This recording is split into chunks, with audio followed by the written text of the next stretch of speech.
Si vous lui proposez une soirée fondue, elle acceptera tout de suite, mais sans fromage ni vin blanc, et ça peut être douloureux puisque le fondu est un pas de danse. Bonjour Marie-Claude Pietragala. Bonjour. Alors vous êtes bien sûr danseuse, chorégraphe et vous venez de sortir un livre pour la jeunesse intitulé Étoile. Vous y racontez votre enfance, vos premiers pas de petit rat Oui. de l'opéra. Alors forcément quand on dit petit rat de l'opéra, il y a une expression peut-être un peu désuète. Est-ce que pour vous, l'opéra, ça fait toujours rêver ou High School Musical a dépassé, à votre avis, auprès des plus jeunes, cette envie d'opéra? Non, je pense que ça fait toujours rêver. C'est un univers qui fait rêver et qui en même temps qui est pas très bien connu par le grand public. Il y a beaucoup de mystères autour de cet univers-là. Et c'est vrai que j'avais envie de remonter le parcours de mon enfance. Là, ce premier livre parle de pourquoi Marie veut faire de la danse et son engagement pour cet art et l'envie de rentrer à l'école de danse de l'Opéra de Paris. Alors donc là, c'est les prémices, la genèse. Elle passe les auditions, elle va être prise en stage et pour pouvoir rentrer dans la petite classe et devenir petit rat de l'opéra. Donc avec tout ce que ça comporte. Et c'est vrai que c'est un moment où Marie ne se rend pas bien compte de ce qui va lui arriver parce qu'on est entre 8 et 10 ans quand on rentre à l'opéra et qu'on est complètement imprégné de rêves, d'imaginaire, de poésie et pas du tout de la réalité du travail, de la discipline, du dépassement de soi, quoi. Pourquoi on le connaît mal, finalement, cet univers de l'opéra? Est-ce que l'opéra aussi se montre peu?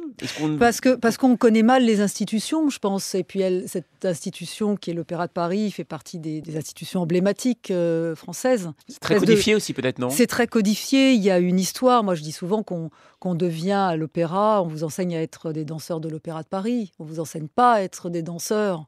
Et ce qui est normal, c'est-à-dire avec des codes, avec une esthétique particulière, avec une hiérarchie qu'on ne voit nulle part ailleurs. Donc tout ça, il faut l'accepter.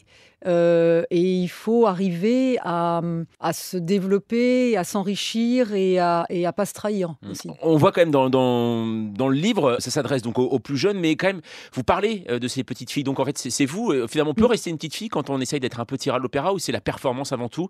Et tout ce qui se passe à côté dans l'enfance, dans la jeunesse, on le met de côté ou pas? Il y a une part d'enfance qu'on met peut-être de côté parce que le planning est très important et on n'a pas beaucoup de temps pour les jeux. Mais en même temps, je pense que c'est important de dire qu'on est des enfants comme les autres. Alors avec une conscience de ce que va devenir sa vie, c'est-à-dire qu'on sait à 10 ans qu'on veut devenir danseur ou danseuse. Ce qui n'est pas le cas pour les enfants. Et moi, je sais que j'avais un gros décalage. Et le livre le montre bien, d'ailleurs, avec une amie qui est en Corse et qui elle, jouissait de la vie, mais sans savoir ce qu'elle allait devenir plus tard, quoi. Est-ce que pour toutes les jeunes filles qui veulent rentrer à l'opéra, est-ce que vous recommanderiez de faire comme vos parents, de vous habiller tout en jaune alors que tout le monde est en rose ou pas?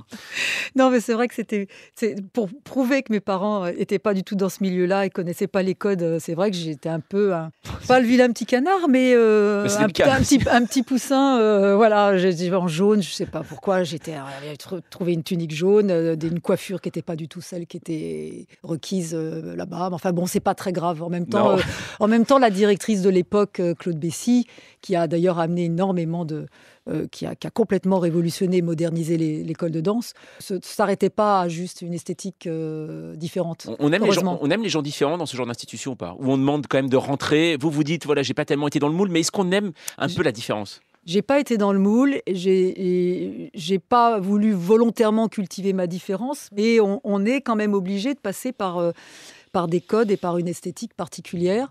Après, c'est pour ça que je vous disais en début d'interview, il ne faut pas se trahir. C'est-à-dire qu'il faut savoir qui on est et continuer avec une certaine authenticité à garder sa personnalité. La mise à jour de Marie-Claude Pietragala à suivre toute la journée sur France Info.